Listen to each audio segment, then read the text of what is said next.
कि शादीशुदा मर्द की बीवी जो यहां रह रही है, मैं बैरून मुल्क की बात नहीं कर रहा, वो तो अपनी बीवी को शादी के बाद 1 महीना अपने मेके नहीं रहने दे रहा, कहता नहीं आजो आजो यार बस इकट्ठे रहना, और इशारों को वो बड़ा कुछ समझाता है। तो जब एक बेवा औरत को हम 15, 20, 30 साल कहें कि तुझे खामद नहीं मैसर आएगा, शादीशुदा होने के बाद ये उसको हादसा आया, तो वो फिर जिस रास्ते का इंतखाब करेगी उसमें वो अकेली तो जिम्मेदार नहीं। हजरत उमर फारूक रजी अल्लाह तआला अपनी बेटी हजरत हफ्सा रजी अल्लाह तआला अन्हा उनसे पूछा, कहा बेटी एक औरत अपने खावंद के बगैर कितनी देर निकाल सकती है? ठीक है, कहने लगी 4 माह। अच्छा, इद्दत जो है अल्लाह ताला ने वो कितनी रखी है? 4 माह 10 दिन। कि जिनकी औलाद जवान हो गई है, अब वहां औलाद ज्यादती कर रही है, और वो क्या है, अगर बाप इशारा दे शादी का तो औलाद और औलाद की बीवियां क्या कह रही होती हैं, ਤੁਹਾਡੀਆਂ ਲੱਤਾਂ ਦੇ ਕਵਰ ਵਿੱਚ ਨੇ, ठीक है ਤੁਸੀਂ ना करो, जिधर फिर साढ़े प्यो दा लामा आया ना फिर तू ही जवाब दियो, मैं जवाब दे कोई नहीं।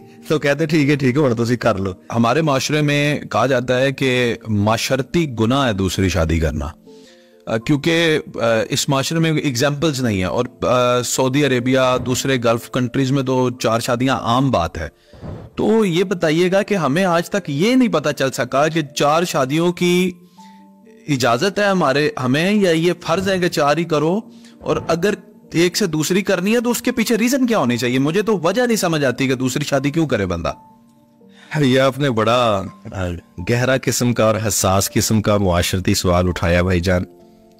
इसके जवाब में ना मैं 2-3 बातें करना चाहूंगा जी। जहां तक बात है ना कि ये फर्ज है, फर्ज वाली तो बात नहीं है, फर्ज नहीं है। ये मतलब जिसकी एक शादी है वो गुनाहगार ना हम उसको कहें, वो ज्यादती हो जाएगी अपनी तरफ से खाओ खा।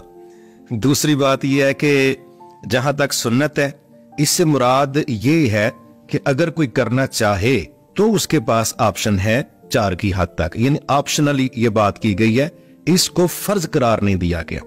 तीसरी बात फिर इसमें यह आ जाती है कि कब करनी है, ठीक है, और ये बड़ा नहीं, ठीक है। इससे भी पहले ना मैं सिर्फ एक ऐसी बात करने लगा हूं जो मेरा ख्याल है माँ बाप को ज्यादा समझ आएगी और उन औरतों को आएगी जिनका मैं तज़किरा करने लगा हूं जी।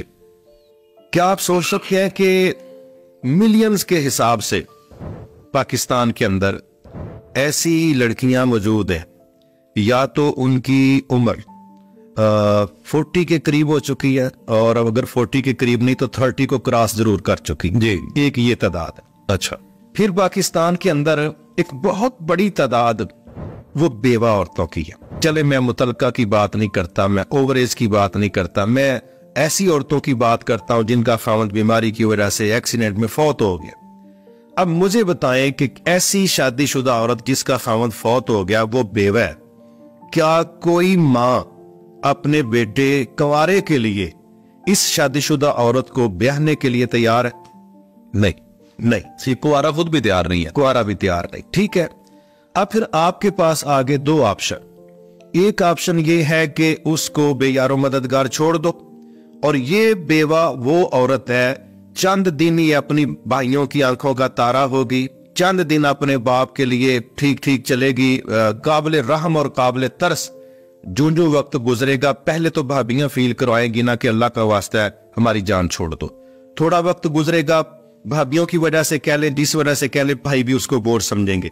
और तीसरे स्टेप में जिसका बाप मौजूद भी है वो बेबसी महसूस करेगा कि मेरे पास भी अब मुस्तकिल बुनियादों पर इसको सहारा देने के लिए गुंजाइश नहीं, और जब मैं चला गया तो फिर इसका सहारा क्या है। तो ये सवाल के शादियों की गुंजाइश होनी चाहिए या नहीं होनी चाहिए, अगर किसी को कुरान और हदीस की बात समझ नहीं आती, मैं इतना समझता हूं वो ऐसे बाप से सवाल करे जिसकी घर में बेवा बेटी बैठी है, और ऐसी औरत से बात करे जो खुद बेवा है कि क्या दूसरी शादियों की गुंजाइश होनी चाहिए। तो मेरा ख्याल है कि कई दीनी रहनुमाई देने वालों से ज्यादा ठोस दलील या वो बाप देगा जो अपनी बेवा बेटी को अपने घर बैठा के जिंदगी गुजार रहा है, या वो बेवा खुद कहेगी जिस प्रोसेस से वो गुजर रही है। तीसरा ऑप्शन उसके पास क्या है, उसकी जिंदगी देखें। जिस तरह इंडिया में चलता था ना, शरअ तलाक इंडिया में सबसे कम है, ठीक है।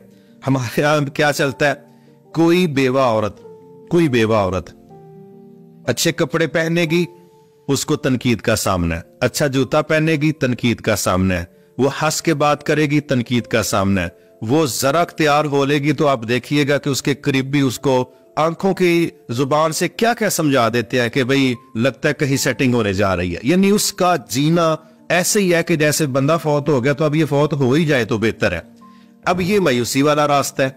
और फिर ऐसे मायूस लोगों को जब दाएं बाएं से लोग डोरे डालते हैं ना, तो वो तो पहले सहारा बेचारी चाह रही होती है, हाँ लीगली है, तो फिर घर वाले सहारा दे नहीं पा रहे होते, मुआशरा कबूल नहीं कर रहा, फिर उनके पास तीसरा रास्ता बुराई का होता है। और फिर हम बड़े नेक बन के कह रहे होते हैं ये चाल चलन चंगे नहीं, ये चंगे खानदान दी नहीं। सवाल तो ये है कि शादीशुदा मर्द की बीवी जो यहां रह रही है, मैं बैरून मुल्क की बात नहीं कर रहा, वो तो अपनी बीवी को शादी के बाद 1 महीना अपने मेके नहीं रहने दे रहा, कहता नहीं आजो आजो यार बस इकट्ठे रहना, और इशारों को वो बड़ा कुछ समझाता है। तो जब एक बेवा औरत को हम 15, 20, 30 साल कहें कि तुझे खामद नहीं मैसर आएगा, शादीशुदा होने के बाद ये उसको हादसा आया, तो वो फिर जिस रास्ते का इंतखाब करेगी उसमें वो अकेली तो जिम्मेदार नहीं, उसमें तो वो सारी सोसाइटी जिम्मेदार है जिन्होंने इस रोड पर उनको चलाया। ठीक है, इस बुनियाद पर मैं समझता हूं कि हमें फितरी तौर पर इस चीज को समझना चाहिए कि उमर फारूक रजी अल्लाह तआला ने कितनी खूबसूरत बात की।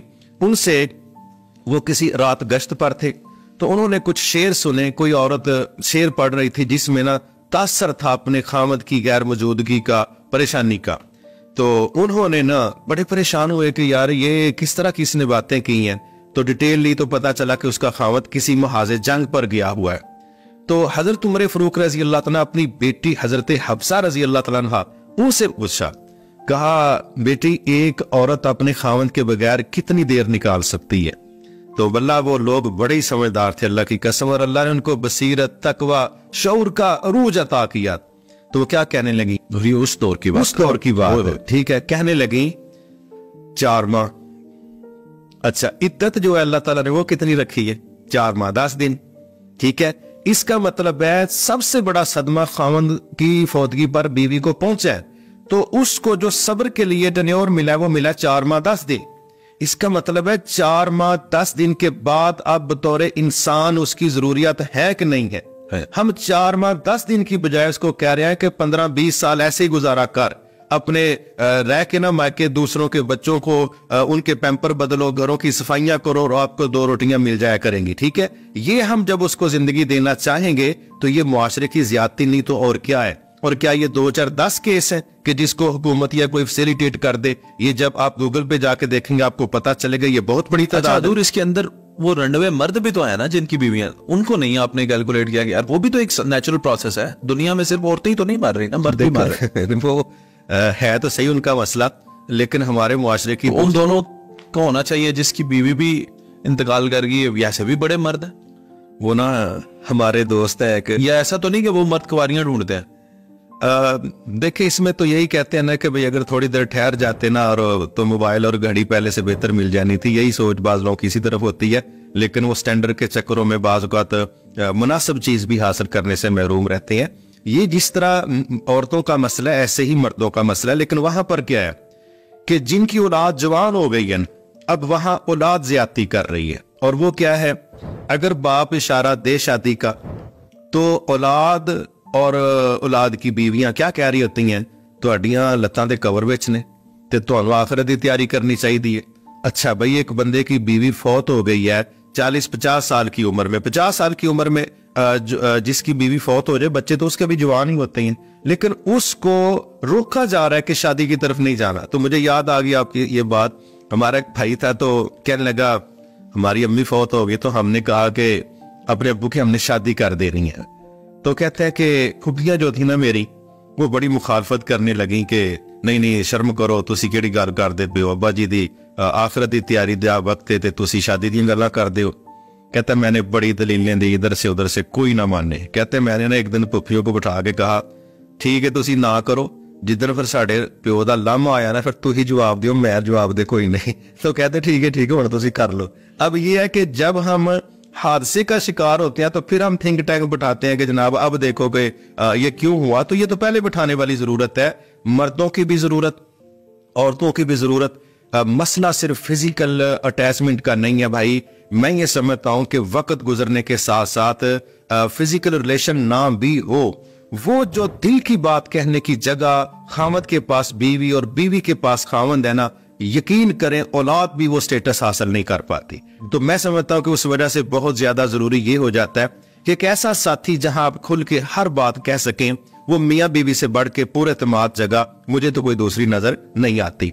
इस लिहाज से जिनकी बीवियां फौत हो गई, अगर वो मुनासिब एज में है, उनको मर्दों को शादी करवानी चाहिए, करनी चाहिए। और जिनके खावंद फौत हो गए हैं तो दूसरी शादी ही ऑप्शन मुआशरे में बचा है। इस्लाम ने रुख्सत दी है कि कर लो, और माए अपने कुंवारे बेटों की करने के लिए तैयार नहीं है दूसरी मतलब शादीशुदा औरत के लिए जो मुतलका है या बेवा है। तो मैं समझता हूँ फिर उनके पास या तो बुराई का रास्ता रह जाता है या और किस्म का सब्र जो शायद अफसानों में भी नहीं मिलता। आप नहीं समझते कि इस मामले में हमें औरतों को शऊर देने की जरूरत है, क्योंकि ये तो हमारी औरत नहीं एक्सेप्ट कर रही ना माशरे में। इसमें बीवी नहीं एक्सेप्ट कर रही, औरतें तो एक्सेप्ट करती हैं। हाँ, चले जो बीवियां हैं जी जी, उनको शऊर देने की जरूरत है, ये हमें अपनी बेटियों को समझाना पड़ेगा।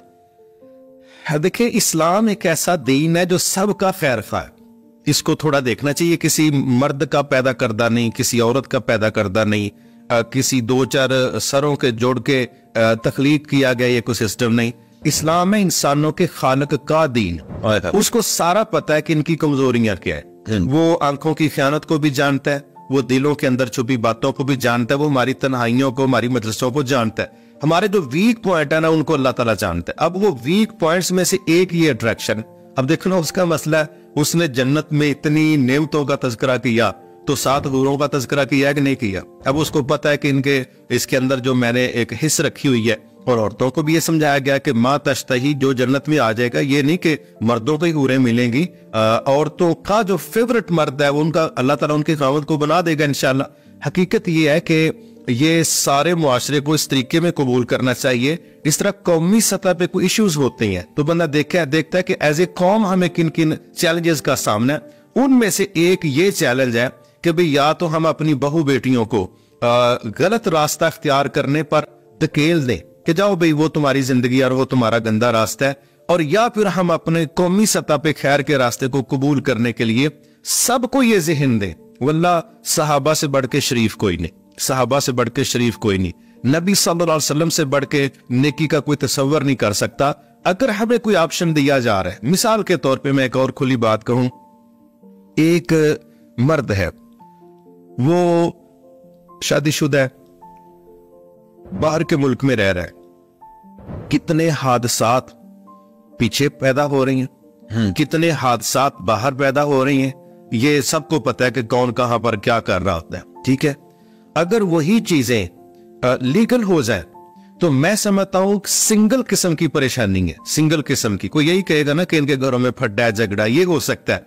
लेकिन अगर कोई बंदा ये समझे कि यार मैंने ये रास्ता अख्तियार नहीं करना, मैंने बदकारी का रास्ता अख्तियार करना है, तो पहली बात तो यह है वो इतने बड़े जुर्म का मुर्तकिब हो रहा है। हमारे मुआशरे में तो जब ये एक्सपोज होता है तो क्या बंदे कत्ल होता है, कत्ल एक बात। फिर उसकी अगली बात बड़ी खौफनाक वो ये है कि हम सब कुछ कर रहे होते हैं अपना स्ट्रेस कम करने के लिए कि मैंने रिलैक्स रहना है। तो भाई रिलैक्स रहने के लिए लीगल रास्तों का अख्तियार करना जरूरी है। उसकी दलील ये है, नबी सल्लल्लाहु अलैहि वसल्लम से पूछा गया गुनाह की डेफिनेशन क्या है, किसको गुनाह कहते हैं? आपने फरमाया अल इस्मु मा हाका फी सदरिका व करीता अन यत्तली अलैहि नास। गुनाह उसको कहते हैं जो तुम्हारे दिल में खटका पैदा करे और तुम्हें टेंशन लगा दे कि इसका कहीं लोगों को ना पता चल जाए। तो जब आप निकाह करेंगे आप तो कार्ड दे के बुला रही हैं, और जब निकाह नहीं होगा तो छुपेंगे और क्या करेंगे? तो छुप के भी जो बुराई करनी है, दुनिया ना भी देखे तो आपका जमीर आपको जूते मार मार के जलील करेगा कि आपने अच्छा काम नहीं किया। तो जब आप अंदर से पुरसकून नहीं है, एक्सपोज हो जाए, तो मुआशरे में इज्जत वाला रास्ता नहीं है, तो फिर बेहतरीन हाल ये नहीं है कि भाई बंदा उस रास्ते को अख्तियार करे जिसमें रब के सामने भी जलील ना हो, मुआशरे के सामने भी ऐसी शर्मिंदगी ना हो जो बंदे को जमीन में दसाने का बायस बन जाए। बाकी सिंगल घरों में भी झगड़े होते हैं भाई, जिनकी 2-2 4-4 है उनके घरों में भी झगड़े होते हैं। झगड़ों से तो खाली कोई नहीं बचा। तो कम से कम ये तो करेगा ना, एक जगह झगड़ा हुआ दूसरी जगह